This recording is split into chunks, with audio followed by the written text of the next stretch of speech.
میرے چہرے پہ کیک ملا ہوا تھا۔ مجھے اس شخص پہ بے تحاشا غصہ آیا، اور اس سے زیادہ روشنا پہ۔ کیا سمجھ رکھا تھا اس نے مجھے؟ میں کوئی کھلونا تھی؟ اپنی باری میں تو حسن کا نام تک لینے نہیں دیتی تھی۔ کچھ ہی دیر میں روشنا اوپر آئی، تب تک میں منہ دھو چکی تھی۔ مجھے یوں غصے میں دیکھ کے کہنے لگی کیا ہوا؟ پھر ہنسنے لگی، کہنے لگی وہ ہے ہی ایسا، نیچے میرے اور حسن کے منہ پہ بھی کیک لگا کے آیا تھا، اور کہہ رہا تھا کہ تمہاری اس اسٹوپڈ سی دوست کو کیک کھلانے جا رہا ہوں اپنے ہاتھوں سے۔ میں نے کوئی جواب نہیں دیا۔ مجھے یوں چپ دیکھ کے کہنے لگی اب چپ کا لڈو کیوں منہ میں ڈال کے رکھا ہے؟ بولو نا کیا ہوا؟ میں نے کہا پہلے یہ بتاؤ تم نے مجھ سے جھوٹ کیوں بولا؟ وہ تو خیر ہے، ایسا ہی ہے، اسے شاید دوسروں کو تنگ کرنے میں مزہ آتا ہے۔ جس دن میں نے اس کا منہ توڑ جواب دیا نا، وہ بالکل سیدھا ہو جائے گا۔ میری شرافت کا بہت ناجائز فائدہ اٹھا رہا ہے۔ لیکن تم تو میری دوست ہو، تم نے میرے ساتھ یہ کیوں کیا؟ تم نے یہ کیوں کہا کہ اویس بھائی اور صوبیہ آنٹی کی اینیورسری ہے؟ مجھے نہیں جانا تھا اس شخص کی سالگرہ میں۔ وہ کیا سمجھتا ہے خود کو؟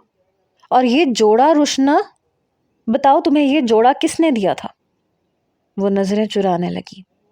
میں سمجھ گئی کہ اس نے تو نہیں دیا تھا۔ کہنے لگی وہ زین۔ میں نے کہا وہ کیا لگتا ہے تمہارا؟ وہ تمہیں جو کہتا ہے تم میرے ساتھ کرنے کے لیے تیار ہو جاتی ہو۔ میں تم لوگوں کے لیے مذاق ہوں یا کوئی شرط ہوں جس کا جب دل چاہا جیسے دل چاہا اس نے لگا لیا؟ ہاں شاید میں تمہاری طرح با اعتماد نہیں ہوں، خوبصورت نہیں ہوں، اس لیے تم نے بھی مجھے مذاق بنا کے رکھ دیا۔ میری بات سن کے کہنے لگی آئی ایم سوری۔ کہنے لگی لیکن میں تمہیں سچ کہہ رہی ہوں، وہ تمہیں پسند کرتا ہے، بس 1 سال کا اسے انتظار ہے۔ جیسے ہی تم اپنی تعلیم مکمل کرو گی وہ تمہارے گھر رشتہ بھیج دے گا۔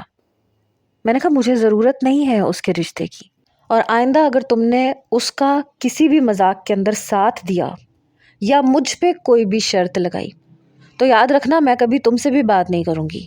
میری بات پہ کہنے لگی اچھا نا، کیوں ناراض ہو گئی ہو؟ اتنی بڑی بات تو نہیں تھی، اس نے میرے منہ پہ بھی لگایا تھا اور ہم نے بھی لگایا تھا اسے، تم بھی نیچے آ کے اس کے منہ پہ لگا دیتی کیک، وہ برا نہیں مناتا۔ جیسا بھی ہے لیکن زندگی سے بھرپور ہے، دوسروں کو ہنسانا جانتا ہے، ہنسنا جانتا ہے۔ میں نے کہا تو اپنے مذاق کا نشانہ مجھے کیوں بناتا ہے؟ پہلے بھی بہت الو بنا چکا ہے وہ۔ میری بات سن کے کہنے لگی تو تم بنتی کیوں ہو؟ مجھے پتا ہے اس نے تم سے جھوٹ بولا تھا کہ چھت پہ کسی جن زادی کا سایہ ہے، اور تم پاگلوں کی طرح اسے سیلیوٹ مارتی رہتی تھی۔ ارے بھائی اگر سایہ ہوتا تو یہ کون سا علاج تھا کہ سامنے والے کو سلوٹ مارنا شروع کر دو؟ یہ کہتے ہوئے بھی وہ ہنس رہی تھی۔ میں نے کہا تم سب لوگ مل کے میرا مذاق اڑا رہے تھے، بڑے افسوس کی بات ہے۔ میری آنکھوں میں آنسو آنے لگے۔ کہنے لگی سب مذاق تھا یار، پلیز نین اتنا سیریس مت ہوا کرو۔ مجھے غصہ بھی بہت آیا تھا اور دکھ بھی ہوا تھا۔ کیا گھر والے کم تھے میرا مذاق اڑانے کے لیے؟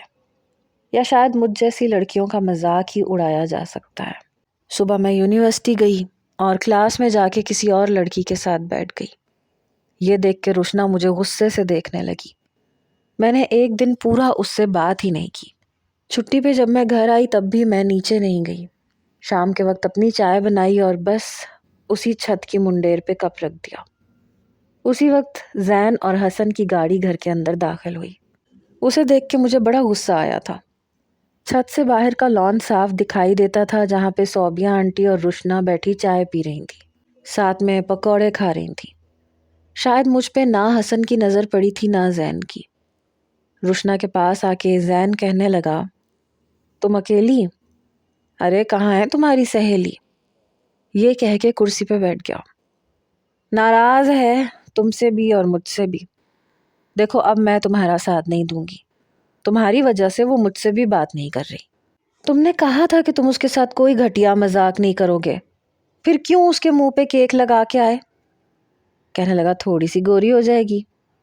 یہ کہہ کے ہنسنے لگا۔ پتہ نہیں کیوں میرے آنسو آنکھوں سے بہہ کے چائے کے کپ میں گر رہے تھے۔ کہہ رہا تھا میں چاہتا ہوں وہ بھی تمہاری طرح خوبصورت ہو جائے، اب ویسے تو ہو نہیں رہی، سوچا تھوڑی سی کیک کی کریم لگا دوں تاکہ گوری چٹی ہو جائے۔ میں نے اپنے آنسو صاف کیے، چائے سے دل اچاٹ سا ہو گیا تھا۔ میں کمرے میں آئی اور کمرے کے اندر سے ہی کچن میں گئی، سنک میں ساری چائے گرا دی، اپنا منہ دھویا اور کتابیں پکڑ کے بیٹھ گئی۔ صرف یہی میری اپنی تھی جنہوں نے ابھی تک مجھے دھوکہ نہیں دیا تھا۔ میں محنت کرتی تھی تو پاس بھی ہوتی تھی اور بہت اچھے نمبروں سے ہوتی تھی۔ کچھ ہی دیر میں کمرے کا دروازہ کھلا تو زین سامنے کھڑا ہوا تھا۔ مجھے دیکھ کے مسکرایا، پھر اندر آ کے میرے سامنے بیٹھ گیا، پھر اپنے کان پکڑ لیے، لیکن میں نے کتابوں پر سے نظریں نہیں ہٹائیں۔ نین، آئی ایم سوری۔ میں نے کوئی جواب نہیں دیا۔ اب دیکھو نا، میں نے کان بھی پکڑ لیے یار۔ میں نے اس کی طرف بڑے غصے سے دیکھا۔ مجھ سے ذرا تمیز سے بات کیا کریں، ایک تو میرا نام نین نہیں ہے، نین تارا ہے، اور دوسرا یہ کہ یار کسے کہا ہے آپ نے؟ میرے سخت لہجے پہ کہنے لگا، اوہ ہو، مزاج تو خاصے بگڑے ہوئے لگ رہے ہیں محترمہ کے۔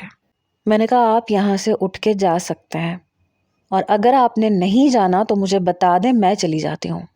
کہنے لگا، اتنا غصہ؟ تمہیں پتہ ہے غصے میں اور بھی زیادہ پیاری لگتی ہو۔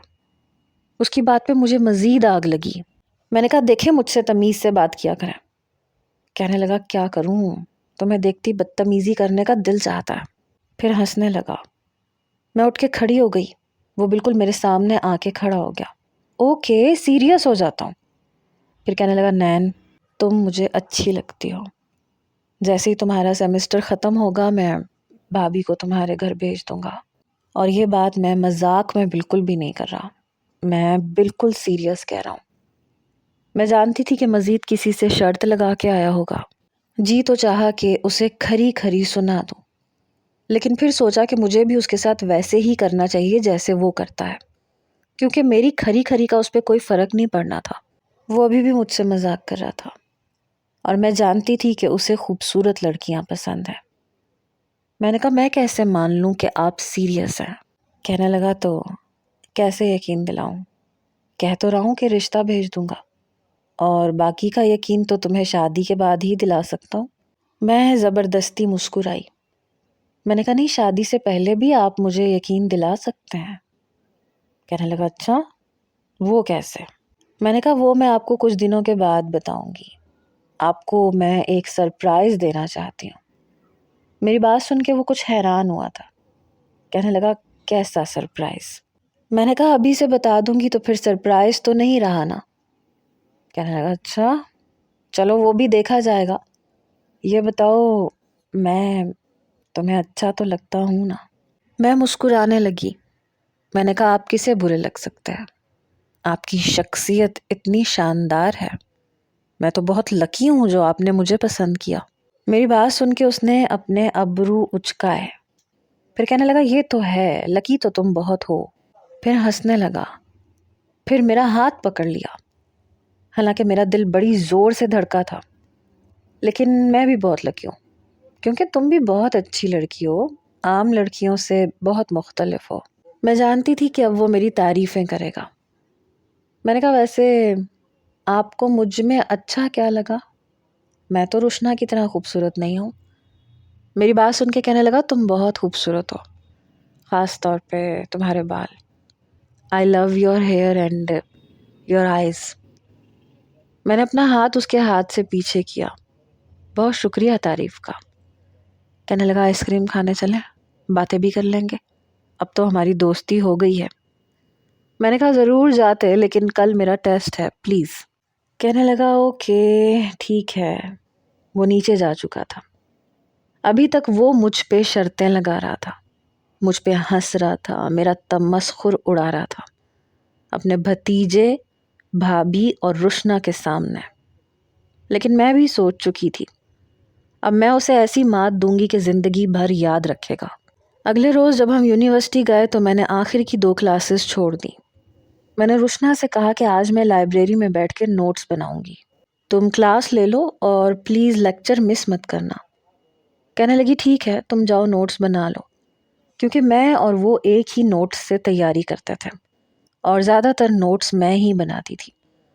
انہی دنوں ہماری یونیورسٹی میں گرلز ہاسٹل بنا تھا اور میں جانتی تھی کہ وہ سیف ہوگا، کوئی خطرے والی بات نہیں ہوگی۔ میں وہاں گئی اور جاتے ہی میں نے اپنا وہاں داخلہ کروا لیا۔ میں نے کہا کہ میں 1 ہفتے کے بعد یہاں پہ آ جاؤں گی۔ اس بات سے میں نے روشنا کو بھی بے خبر رکھا، اس نے بھی میرے ساتھ کچھ کم نہیں کیا تھا۔ بہرحال جب میں واپس گئی تو صوبیہ آنٹی مجھے ایک الگ انداز سے مل رہی تھی۔ کہنے لگی میں بہت خوش ہوں، زین نے بہت اچھی لڑکی کا انتخاب کیا ہے۔ میں نے سوچا کیسی مکار عورت ہے، جب اس کا دیور مجھے مذاق کا نشانہ بنا رہا تھا تو یہ بھی ساتھ میں مسکراتی تھی اور ابھی بھی اس کے مذاق کا حصہ بن رہی ہے، یہ سوچے سمجھے بغیر کہ جس کے ساتھ ایسے کر رہی ہیں وہ بھی ایک لڑکی ہے اور یہ بھی تو کبھی کوئی لڑکی ہوتی تھی نا۔ لیکن یہاں سب لوگ تمسخر اڑاتے ہیں، یہاں تک کہ میری دوست بھی ان میں شامل ہو گئی ہے جسے میں نے ہمیشہ اپنے لیے مخلص سمجھا تھا۔ میں نے صوبیہ آنٹی کو کوئی جواب نہیں دیا بلکہ میں مسکرانے لگی۔ پھر وہ کہنے لگی بیٹا تمہارے گھر والوں کو اعتراض تو نہیں ہوگا؟ میں نے کہا نہیں، کسی کو اعتراض نہیں ہوگا۔ کہنے لگی اچھا ٹھیک ہے، بس جلدی سے تمہارا یہ سال پورا ہو جائے پھر ہم رشتہ لے کے آئیں گے۔ میں نے کہا جی ٹھیک ہے، یہ کہہ کے میں اوپر آ گئی۔ اب تو زین ایسے اوپر آتا تھا جیسے کوئی بات ہی نہ ہو، میرا ہاتھ پکڑ لیتا تھا اور میں بھی ہاتھ چھڑواتی نہیں تھی۔ کہنے لگا چلو نا آج آئس کریم کھانے چلتے ہیں۔ روشنا کہنے لگی میں بھی جاؤں گی کیونکہ تمہاری اس لو اسٹوری میں نے بھی تمہارا ساتھ دیا ہے۔ روشنا کی بات پہ بھی مجھے بڑا غصہ آتا تھا، وہ تو ہر بات سے واقف تھی اور ابھی بھی وہ اس کا ساتھ دے رہی تھی۔ وہ کہنے لگا نہیں بھائی، مجھے کباب میں ہڈی پسند نہیں ہے۔ میں نے اپنا ہاتھ اس سے چھڑوایا۔ میں نے کہا مجھے آپ کے ساتھ کہیں نہیں جانا پلیز۔ ذہن کہنے لگا یار کیوں نہیں جانا؟ دیکھو شادی کے بعد پھر سب کچھ پھیکا پھیکا ہو جاتا ہے، اس لیے شادی سے پہلے ایسے چھوٹے موٹے ایونٹس انسان کو بعد میں انٹرسٹنگ لگتے ہیں، اور میں تمہارے ساتھ یہ وقت یادگار بنانا چاہتا ہوں۔ میں نے کہا ابھی نہیں، ایسے کریں آپ سنڈے والے دن کا پروگرام بنا لیں۔ میری بات سن کے وہ خوش ہو گیا۔ روشنا کہنے لگی واہ، مجھے تو یقین نہیں آ رہا تم اس کے ساتھ جاؤ گی اور وہ بھی ڈیٹ پہ۔ میں نے کہا جب ایک شخص مجھ سے اتنی محبت کرتا ہے تو مجھے بھی محبت کا جواب محبت سے دینا چاہیے، کیوں روشنا؟ کہنے لگی ہاں تم نے بہت اچھا فیصلہ کیا ہے، زین بہت اچھا نوجوان ہے۔ میں نے کہا ہاں تمہاری تو بات ماننی ہے۔ میں نے کہا ایک کام کرو گی تم؟ کہنے لگی ہاں بولو کیا؟ میں نے کہا دیکھو میں ایسی بات زین سے نہیں کہہ سکتی، لیکن میں چاہتی ہوں کہ وہ مجھے بہت اسپیشل طریقے سے پروپوز کرے۔ یہ سن کے روشنا کہنے لگی اوہ ویری گڈ، ویسے اسے ایسے کرنا بھی چاہیے جتنا اس نے تمہیں پریشان کیا ہے۔ میں نے کہا ہاں نا، ایسے کرنا کہ تم اسے کہنا کہ میرے لیے کیک آرڈر کرے، اور جس ریسٹورینٹ میں وہ مجھے لے کے جائے گا وہاں بہت سے بیلونز ہوں ہارٹ شیپ میں اور فلاورز ہوں۔ سمجھ رہی ہو نا میں کیا چاہتی ہوں؟ روشنا مسکرانے لگی، کہنے لگی ٹھیک ہے میں اسے بتا دوں گی۔ میں نے کہا پلیز میرا نام مت لینا۔ کہنے لگی نہیں لیتی، بڑی محبت جتا رہی تھی، اور میں جانتی تھی کہ بعد میں یہ سب لوگ میرا مذاق اڑائیں گے، مجھ پہ ہنسیں گے۔ اتوار والے دن مجھے واپس چلے جانا تھا۔ میں نے کہا تم بھی آنا اور حسن بھی آئے، اچھا ہے نا ہم سب مل کے سیلیبریٹ کریں گے۔ کہنے لگی ہاں یہ آئیڈیا بھی اچھا ہے۔ بہرحال مجھے اتوار کا انتظار تھا۔ روشنا کہنے لگی تم تیار نہیں ہوئی، جانا نہیں ہے تم نے زین کے ساتھ؟ میں نے کہا میں نے کچھ اور سوچا ہے۔ کہنے لگی اب کیا سوچا ہے؟ میں نے کہا تم تینوں زین کے ساتھ جاؤ، میں بعد میں آؤں گی، اور جب میں بعد میں آؤں تو پھر ایک اسپیشل سا فیل ہوگا۔ کہنے لگی ہاں آئیڈیا تو اچھا ہے۔ میں نے کہا چلو تم جاؤ، تم تینوں تم جاؤ اور میں بس آدھے گھنٹے میں پہنچتی ہوں۔ وہ نیچے اتر گئی، مجھے یہ کہہ کے گئی کہ بہت اچھا سا تیار ہو کے آنا۔ میں نے کہا کہ ہاں میں بہت اچھا تیار ہو کے آؤں گی، اور آج کے لیے تو زین نے مجھے خاصا قیمتی سوٹ پہننے کے لیے دیا تھا۔ میں نے اپنے کانوں سے وہ جھمکے اتارے، اس کے لائے ہوئے جوڑے کے اوپر رکھ دیے، پھر نیچے گئی۔ صوبیہ آنٹی اس وقت کچن میں مصروف تھیں۔ مجھے پتا تھا کہ وہ کھانا بنا رہی ہیں اور آدھے گھنٹے سے پہلے کچن سے باہر نہیں نکلیں گی۔ میں زین کے کمرے میں گئی، وہ جوڑا میں نے اس کے بیڈ پہ رکھ دیا، سونے کے جھمکے اس جوڑے کے اوپر رکھ دیے، اور جو سوٹ اس نے مجھے پہلے دیا تھا وہ بھی رکھ دیا، کیونکہ میں نے وہ دوبارہ پہنا ہی نہیں تھا۔ میں اوپر آ گئی، اپنا بیگ پیک کیا اور چپ چاپ گھر سے باہر نکل گئی۔ میں سیدھا یونیورسٹی گئی تھی، میرے ہاسٹل کا کمرہ پہلے سے ریزرو تھا۔ میں آ کے وہاں بیٹھ گئی۔ میں جانتی تھی کہ اس نے وہی کیا ہوگا جو پلان میں نے روشنا کو بتایا تھا۔ تینوں نے مل کے میرا مذاق بنانا تھا۔ پہلے وہ اظہار محبت کرتا، جب میں مسکراتی یا ہنستی یا اس کی محبت کا جواب محبت سے دیتی تو پھر وہ کہتا کہ میں تو مذاق کر رہا تھا۔ تم جیسی کالی کلوٹی نے کیسے سوچ لیا کہ میں تم سے محبت کروں گا؟ شکل دیکھی ہے تم نے آئینے میں؟ اور اس کی یہ بات سن کے حسن اور روشنا مسکراتے اور ہنستے ہنستے لوٹ پوٹ ہو جاتے، اور وہ بھی ہنستا، اور یہاں دی اینڈ ہو جاتا۔ لیکن سٹوری میں تھوڑا سا ٹویسٹ بھی تو آنا چاہیے نا، وہ میں لے آئی تھی۔ میں وہاں جاؤں گی ہی نہیں، وہ انتظار کرے گا، انتظار کر کر کے اس کا پارا ہائی ہوگا، سب کے سب ویسے ہی واپس آئیں گے، اور جب وہ اوپر آئے گا تو دیکھے گا کہ میں ہوں ہی نہیں، اور پھر جب وہ اپنے کمرے میں جائے گا تو اسے اس کی ساری چیزیں ملیں گی۔ مجھے ڈھونڈنے کی کوشش کرے گا کہ میں اچانک سے کہاں چلی گئی۔ پھر اپنے کمرے میں جائے گا تو اسے اس کی ساری چیزیں ملیں گی۔ مجھے ڈھونڈنے کی کوشش کرے گا کہ میں اچانک سے کہاں چلی گئی۔ روشنا سے پوچھے گا اور وہ بھی لا علمی کا اظہار کرے گی۔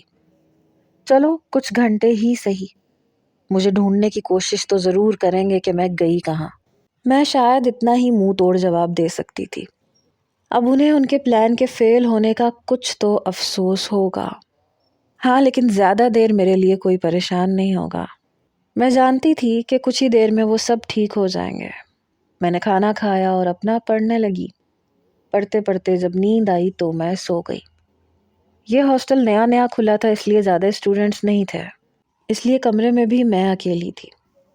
صبح جب میں یونیورسٹی گئی تو روشنا آئی ہی نہیں تھی۔ میں نے زیادہ تر وقت یونیورسٹی میں اپنے نوٹس بنانے میں ہی صرف کیا۔ وہ دن بھی یوں ہی گزر گیا۔ روشنا کی یاد بھی آئی کیونکہ کب سے ہمارا ساتھ تھا، لیکن زین کی وجہ سے وہ بھی چھوٹ گیا، کیونکہ اسے شاید مجھ سے زیادہ زین اچھا لگنے لگا تھا، تبھی تو اس کے کہنے پہ میرا مذاق بنانے لگی تھی۔ مجھے زین کے لیے اتنا برا نہیں لگ رہا تھا جتنا مجھے روشنا کے لیے لگ رہا تھا۔ مجھے اس سے یہ امید نہیں تھی۔ بہرحال اگلے روز وہ یونیورسٹی آئی، مجھے دیکھا تو حیران رہ گئی۔ کہنے لگی، تم یہاں؟ تمہیں اندازہ ہے میں کیسے 2 دن سے تمہیں ڈھونڈ رہی ہوں، اور فون کہاں رکھا ہے تم نے؟ میں نے فون تو ویسے ہی آف کر دیا تھا۔ تمہارے گھر بھی میں نے فون کیا تھا اور باتوں باتوں میں پوچھنے کی کوشش کی تھی، لیکن تم وہاں بھی نہیں تھی، اور یہ بھی ڈر لگ رہا تھا کہ کہیں انہیں شک نہ ہو جائے۔ نین تارا، تمہیں اندازہ ہے یہ 2 دن ہم لوگوں نے کتنی تکلیف میں کاٹے ہیں؟ لاہور کا کوئی کونا نہیں چھوڑا جہاں تمہیں تلاش نہ کیا ہو، اور زین جانتی ہو کتنا پریشان تھا، وہ مجھے ڈانٹ رہا تھا کہ تم کیوں اس کی باتوں میں آ گئی، جب تم جانتی تھی کہ اسے نہ ٹھیک سے راستے پتہ ہے نہ اس میں اعتماد ہے، پتہ نہیں وہ کہاں چلی گئی ہے۔ پھر کہنے لگی، تمہیں تو میں بعد میں پوچھوں گی، پہلے میں زین کو تو بتاؤں۔ وہ اپنے نمبر سے فون ملانے لگی۔ جب میں نے اس کا موبائل چھین لیا، میں نے کہا، بس بہت ہو چکا، سمجھی؟ بہت تماشا بنا لیا تم نے سب کے ساتھ مل کے میرا، اب اور نہیں۔ میں جانتی ہوں میرے لیے کیا پریشان ہوا ہوگا وہ، اس کے لیے میں صرف ایک مذاق ہوں، اور وہاں بھی تم لوگ میرا تماشا ہی بنانا چاہتے تھے۔ اسے افسوس اسی بات کا ہوا ہوگا کہ میرا تماشا نہیں بنا پایا۔ روشنا مجھے حیرت سے دیکھنے لگی، کہنے لگی، یہ کیسی باتیں کر رہی ہو تم؟ میں نے کہا، روشنا خدا کے لیے بس کر دو یہ ڈرامے بازی، اسے تو چھوڑ دو، وہ تو تھا ہی ایسا، اس کے لیے تو ہر چیز مذاق ہے، لیکن تم نے میرے ساتھ اچھا نہیں کیا، میرا تو دوستی پہ سے بھی اعتبار اٹھ گیا، رشتوں پہ تو ویسے بھی نہیں تھا، تم نے کیوں اس کا ساتھ دیا؟ میں یہ حیران ہوں کہ جب خرم نے تمہارے ساتھ غلط کیا تھا تو مجھے دکھ ہوا تھا، تمہارے ساتھ تو میں نے بھی آنسو بہائے تھے، لیکن افسوس کی بات ہے تم نے زین کے ساتھ مل کے مجھے تماشا بنا کے رکھ دیا۔ میری آنکھوں سے آنسو بہ رہے تھے۔ کہنے لگی، ایسا کیوں سوچ رہی ہو؟ ایسا کچھ بھی نہیں ہے. میں نے کہا مجھے کچھ سننا ہی نہیں ہے. مجھے بہت افسوس ہوا ہے کہ میں نے ایک دوست کے ساتھ کتنی وفا نبھائی اور اس نے میرے ساتھ کیا کیا، اور مجھے ہمیشہ یاد رہے گا. تم بھی ویسے ہی میرے بھائیوں اور بھابھیوں کی طرح میرا مذاق اڑانے والی نکلی. روشنا کہنے لگی نین تارا تم غلط سوچ رہی ہو.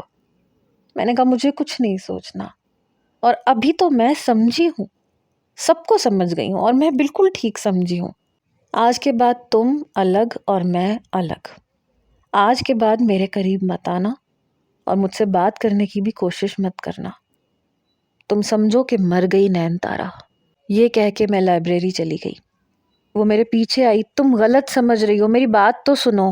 میں نے کہا مجھے کچھ نہیں سننا، مجھے کوئی صفائی نہیں سننی. جاؤ تم یہاں سے، اور اگر تم نہیں گئی تو میں لائبریرین کو تمہاری شکایت لگا دوں گی کہ تم مجھے پریشان کر رہی ہو. میرا لہجہ اونچا تھا. وہ باہر چلی گئی. پورا دن اس نے کئی بار بات کرنے کی کوشش کی، لیکن میں اسے ٹوک دیتی، روک دیتی. بہرحال میں واپس ہاسٹل آ گئی اور وارڈن سے کہا کہ اگر کوئی مجھ سے ملنے آئے تو انہیں منع کر دیجیے گا کہ میں کسی سے بھی ملنا نہیں چاہتی. میں جانتی تھی کہ روشنا میرے پیچھے آئے گی، اپنی صفائیاں پیش کرے گی، لیکن مجھے سننا ہی نہیں تھا کچھ. تکلیف بہت ہوئی تھی. جس دوست کو میں اپنا سب کچھ سمجھتی تھی اس نے میرے ساتھ اچھا نہیں کیا تھا. میرے گھر والوں کی باتیں، میری باتیں ان سے جا کے کرتی تھی. میں نے یہ بھی برداشت کر لیا تھا. جب وہ زین کا بچہ مجھے انگوٹھی پہنا کے بے وقوف بنا رہا تھا، اپنے کام کروا رہا تھا، تب بھی وہ سب کچھ جانتے ہوئے چپ رہی. سارے کے سارے گھر والے میرا تماشا دیکھتے رہے اور میں سب کا تماشا بنی رہی. میں بہت روئی، بہت زیادہ. چند دن تو میں یونیورسٹی سے باہر گئی ہی نہیں. روشنا نے شروع میں مجھ سے بات کرنے کی بہت کوشش کی، لیکن جب میں نے کوئی جواب ہی نہیں دیا تو وہ بھی چپ سی ہو گئی. بس مجھے دیکھتی رہتی تھی، بات نہیں کرتی تھی.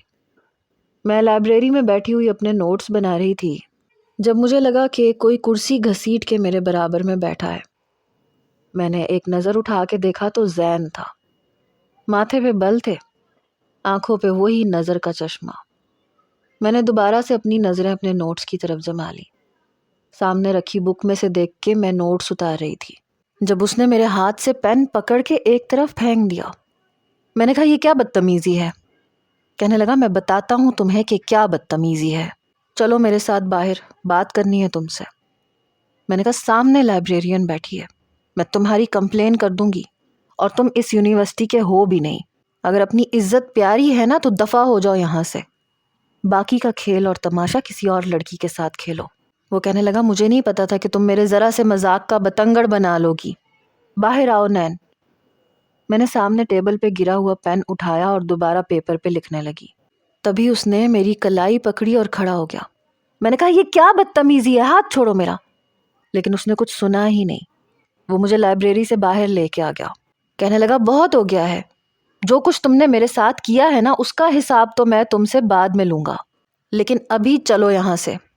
تم ہاسٹل میں نہیں رہو گی، وہیں رہو گی جہاں ابھی تک رہتی آ رہی تھی. میں نے کہا ہاں، تاکہ تمہارے مذاق کا نشانہ بنتی رہوں. دیکھو تم یہاں سے چلے جاؤ ورنہ میں تمہارا تماشا بنا کے رکھ دوں گی. تمہیں بہت شوق ہے نا دوسروں کا تماشا دیکھنے کا. اگر تم یہاں سے 5 منٹ کے اندر اندر نہیں گئے تو پھر تمہارا تماشا پوری یونیورسٹی دیکھے گی. کہنے لگا اچھا کیا کرو گی تم، بتاؤ مجھے. میں نے اپنا ہاتھ چھڑوانے کی بہت کوشش کی. کہنے لگا اتنی ہمت نہیں ہے تم میں کہ مجھ سے اپنا ہاتھ چھڑوا سکو.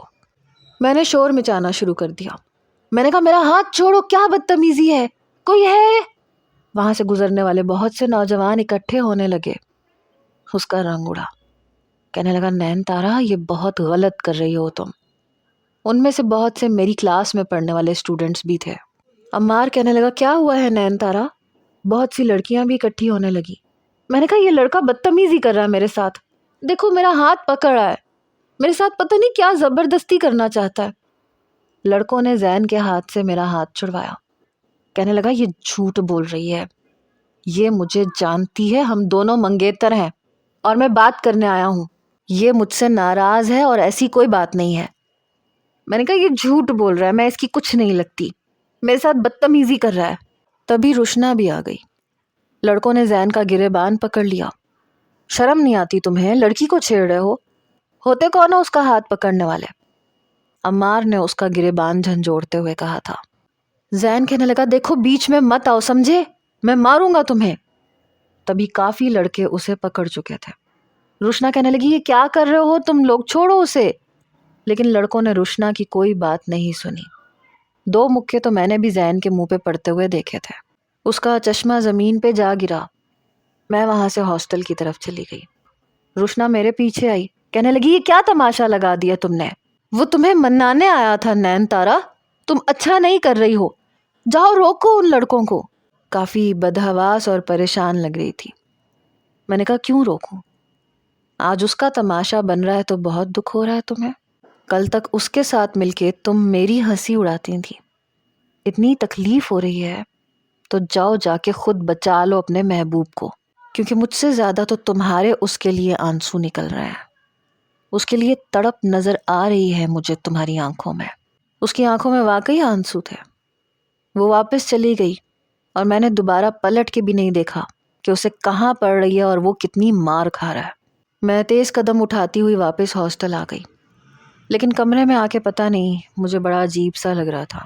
پتہ نہیں کتنا مارا ہوگا اسے، کیونکہ 7-8 لڑکے تھے۔ پھر میں سوچنے لگی کہ اس نے کون سا میرے ساتھ کم کیا ہے، ویسے بھی اس کی ہونی چاہیے تھی، میں کوئی مذاق تو نہیں تھی۔ لیکن پتہ نہیں کیوں بار بار لگ رہا تھا کہ شاید میں نے زیادہ ہی کر دیا ہے۔